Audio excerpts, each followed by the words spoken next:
Well मैं doctor Rajiv Kumar Gupta हूँ। I am professor in the department of zoology, Jai Narayan Vyas University Jodhpur. Well today we will discuss about the arthropoda basics. As you know very well that non-chordata, animal kingdom has been divided into non-chordata and chordata, and there are 8 or 9 phyla in the non-chordata section. Arthropoda is one of them. आप जानते हो protozoa, porifera, coelenterata, aschelminthes, platyhelminthes, annelida, arthropoda, mollusca और echinodermata, ये phylum है जो major phylum है जो non Chordata में आते हैं. तो Arthropoda is one of them. It's the largest phylum. It contain around 20 million species of animals. सबसे पुराना फाइलम भी है, beginning from almost Palaeozoic era. They are distributed everywhere on the earth. यानी ये एकमात्र ऐसा फाइलम है जो जिसके जानवर सारे दुनिया में हर जगह आपको दिखाई दे जाएंगे. ऐसा कहा जाता है कि 80 से 85% जानवर इस फाइलम के अंदर प्लेस किए गए हैं. यानी there are almost 80 to 85% of the animal beings known to be included in this phylum. Thousands. Interesting बात यह है कि हज़ारों आर्थ्रोपोड अभी भी और ढूंढने जाने बाकी हैं. This was a very interesting phenomena that at least almost 10 to 15% of arthropods are yet to be discovered. इस ग्राफिक में आप देख सकते हैं आराम से कि इंसेक्टा और Hexapoda is the highest voluminous class. 89% insect arthropod में हैं. दूसरे क्रस्टेशिया 4%, मायरियापोडा 1%, कैलिसेरिफॉर्मिस 6% और बचे हुए जो हैं वो 7% हैं. So that what happen, the insecta group, class insecta is the highest voluminous group in phylum Arthropoda. We can find insect everywhere, as we can say it that arthropods are found everywhere, that is insects are found everywhere. Now let us discuss about some of the characters of arthropod.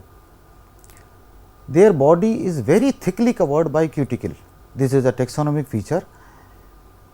Annelida और arthropod में cuticle की coating होती है. It periodically molts and shed away with an increase in the size of animal, because it's a dead matter. It's not a biologically living matter, it's a chemical matter. So therefore what happens, जब भी जानवर का शरीर का size बड़ा होता है तब क्यूटिकल मिड डॉर्सल लाइन से या कहीं से भी फट कर शरीर को छोड़ देती है और उसके अंदर से नए साइज का जानवर बाहर आ जाता है. यानी क्यूटिकल बॉडी के शरीर के साइज के साथ साथ बढ़ती नहीं है. दूसरा फीचर है कि बॉडी बायलेटरली सिमेट्रिकल. यानी शरीर को मिड डॉर्सल लाइन से यदि हम बीचों बीच लाइन से काट दें तो वो दोनों तरफ के बिल्कुल एग्जैक्टली बराबर भागों में विभाजित हो जाता है. और शरीर में जितने भी अरेंजमेंट है वो सेगमेंटली अरेंज्ड बॉडी ऑर्गेनाइजेशन है. सेगमेंट आप जानते हो कि सेगमेंट क्या होता है और मेटामेयर क्या होता है. Segments are the repetitive parts of the body, each of which contain a pair of nerve ganglion, a pair of appendages and a pair of coelomic sac. ऐसी इसकी परिभाषा बताई जाती है. यानी बार बार दोहराए जाने वाले वे भाग, शरीर के वे भाग जिनमें से प्रत्येक में एक जोड़ी नर्व गैंग्लियन, एक जोड़ी अपेंडेज और एक जोड़ी सीलोमिक सैक हो, उसे हम एक मेटामेयर या एक खंड कहते हैं. लेकिन आर्थ्रोपोड में कुछ तरह के बॉडी डिवीजन्स इन खंडों के कंसोलिडेशन पे मिलते हैं, एकत्रित होने के कारण बनते हैं. जैसे हेड, थोरैक्स और एब्डोमेन इंसेक्टा में बनते हैं. सिफेलोथोरैक्स और एब्डोमेन ये सभी अरेक्निडा और स्पाइडर्स यानी स्कॉर्पियन, स्पाइडर्स और माइट्स में बनते हैं. और तीसरी कैटेगरी है हेड और ट्रंक. यानी आपने बड़ी बड़ी लंबी कातर और जूलस देखी होंगी, सेंटीपीड्स और मिलीपीड्स, उसमें शरीर का भाग सिर्फ हेड और ट्रंक ही होता है. प्रत्येक segment, each segment is more often supported with a pair of jointed appendages with some variation of their occurrence according to the adaptation of animals. Animal की अनुकूलनता के अनुसार शरीर के प्रत्येक खंड में एक जोड़ी अपेंडेज होता है. वो अपेंडेज टांग की तरह भी हो सकता है, मुख के अंदर चबाने के मैंडिबल की तरह भी हो सकता है, मैक्सिलिपीड भी हो सकता है, एंटीना भी हो सकता है, लेबियम, लेब्रम इत्यादि मैक्सिलिपीड, सारे स्ट्रक्चर एक एक खंड को प्रतिरूपित करते हैं।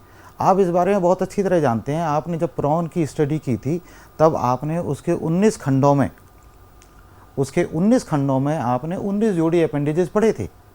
सिफेलोथोरैक्स में 13 जोड़ी अपेंडेज पढ़े थे और एब्डोमेन में 6 जोड़ी अपेंडेजेस पढ़े थे। वे सभी अपेंडेजेस की जोड़ी एक खंड को प्रतिरूपित करते हैं और यही आर्थ्रोपोडा का एक डिस्टिंक्ट फीचर है।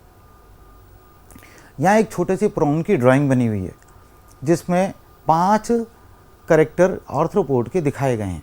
Number 1 bilateral symmetry, number 2 metamerism यानी शरीर विखंडित या विखंडन से बना हुआ, number 3 hard exoskeleton cuticle, number 4 jointed legs यानी टांगें, जोड़ीदार टांगें हैं जिनके बीच में जोड़ होते हैं, और बहुत सारे मैनी पेयर्स ऑफ लिम्स यानी कि खंडों के अनुसार भी हो सकते हैं और खंडों के अनुसार नहीं भी हो सकते हैं, यानी कुछ खंडों में लिम्स रिड्यूस हो सकते हैं और कुछ खंडों में पूरी तरह से दिखाई देने वाले हो सकते हैं। फाइनली आर्थ्रोपोड कैरेक्टर्स में जो अपन बात करेंगे वो head becomes the main part that perform the function of food intake. Head सभी आर्थ्रोपोड में मुख्य भाग या मुख्य काम करता है जिसमें से कि भोजन का ग्रहण करना एक सिग्निफिकेंट बात है। दूसरा, हेड के अंदर क्योंकि ब्रेन मौजूद होता है जो इसको सेंसरी कंट्रोल की सिग्निफिकेंस प्रदान करता है, यानी हेड के कारण शरीर पूरी तरह से जिसे कहते हैं नियंत्रित या नियंत्रण में बना रहता है क्योंकि उसके अंदर ब्रेन होता है। थॉरेक्स, दूसरा भाग जो मुख्य भाग है वो है थॉरेक्स, जो अधिकतम समय शरीर में पैदल चलने और उड़ने के काम में आता है, ख़ास तौर पर इंसेक्ट्स में। लेकिन एब्डोमेन जिसके अंदर अनेक तरह के भाग मौजूद होते हैं यानी शरीर के विसरा मौजूद होते हैं, वे विसरा एनिमल को अलग अलग प्रकार के कार्यों में मदद करते हैं। जैसे फॉर एग्जांपल मुख जो कि हेड के नीचे मौजूद होता है, थोड़ा सा इसे हम कह सकते हैं कि सब टर्मिनल मौजूद होता है, उसके बाद जो आंत्र होती है वो थॉरेक्स को पार करती हुई और गुदा यानी कि एनस वो एब्डोमेन के अंत में होती है। नर्वस सिस्टम जो ब्रेन से शुरू होता है वो थॉरेक्स में होता हुआ एब्डोमेन के अंत तक आखिरी गैंग्लियन तक चलता है। इसी प्रकार से सर्कुलेटरी सिस्टम जो हेड में ब्रेन को फ्रेश ब्लड या हीमोलिम्फ सप्लाई करता है, वो सर्कुलेटरी सिस्टम थॉरेक्स को पार करता हुआ एब्डोमेन के आखिर तक चलता है। एब्डोमेन में रिप्रोडक्टिव सिस्टम भी होते हैं जिससे कि किसी भी प्रजाति के प्रजनन के द्वारा उसकी संख्या में बढ़ोतरी होती है, यानी रिप्रोडक्टिव सिस्टम। तो एब्डोमेन में क्या क्या हुआ, एब्डोमेन के अंदर डाइजेशन, एसिमिलेशन, एक्सक्रीशन और रिप्रोडक्शन या रिप्रोडक्टिव ऑर्गन्स मौजूद होते हैं। इसके कारण, इन सब के मिले जुले असर के कारण जानवर अपना जीवन यापन सरलता से निर्वहन करता है। यह इस चित्र में जो आपके सामने एक मकड़ी की अंदरूनी संरचना दिखाई गई है, आंतरिक संरचना दिखाई गई है, एनाटमी। अब इसमें ध्यान दीजिए, शरीर में सबसे ऊपर डॉर्सल पार्ट में हार्ट दिखाई दे रहा है जो एब्डोमेन में पीछे तक है और उसके बाद ये आगे लाल लकीर हेड तक चलती है। आप जानते हैं कि ब्लड वेस्कुलर सिस्टम आर्थ्रोपोड में ओपन टाइप का होता है। ओपन टाइप का मतलब ये है कि रक्त वाहिनियों की बजाय रक्त स्पेसेस में दौड़ता है। रक्त को हम यहाँ पर हीमोलिम्फेटिक या हीमोलिम्फ बोलते हैं और सिस्टम को हीमोलिम्फेटिक सिस्टम कहते हैं। दूसरे पार्ट में उसके ठीक नीचे आपको दिखाई दे रही है आंत्र, एलिमेंट्री कैनाल। पीछे से आगे की तरफ देखें तो पीले रंग की जो आंत्र है उसमें सबसे आगे एलिमेंट्री कैनाल शुरू होती है माउथ से, उसके बाद क्रॉप है, क्रॉप के बाद मिड गट है और मिड गट के बाद में इंटेस्टाइन के अंदर आकर जुड़ती है मेलपीजियन ट्यूब्यूल्स जो एक्सक्रीटरी ऑर्गन है, और मेलपीजियन ट्यूब्यूल के समाप्त होते होते आंत्र का सिरा एब्डोमेन के आखिर में एनस के रूप में समाप्त हो जाता है।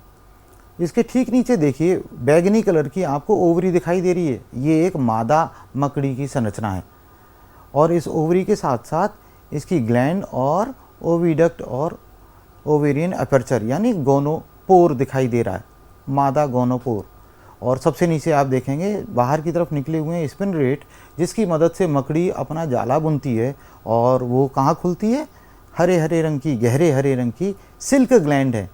इनसे होकर ये धागों का निर्माण करती है और ये धागे शरीर से बाहर निकलकर मकड़ी का अपना क्षेत्र निर्मित करते हैं, चाहे वो क्षेत्र शिकार पकड़ने का हो या अपने रहने का हो या फिर शिकार को फांस कर उसको चूसने का हो। आप जानते हैं कि मकड़ियाँ कैलिसरेटा में आती हैं और कैलिसरेटा में biting and chewing mouth part नहीं होते। कैलिसरेटा मात्र अपने आप शिकार में से उसके सैप को यानी श्राव को चूसने का काम करते हैं। हम अभी अगले दिन इसी तरह से और कैरेक्टर आर्थ्रोपोडा के कंटिन्यू करेंगे। अभी के लिए इतना काफ़ी। Thank you.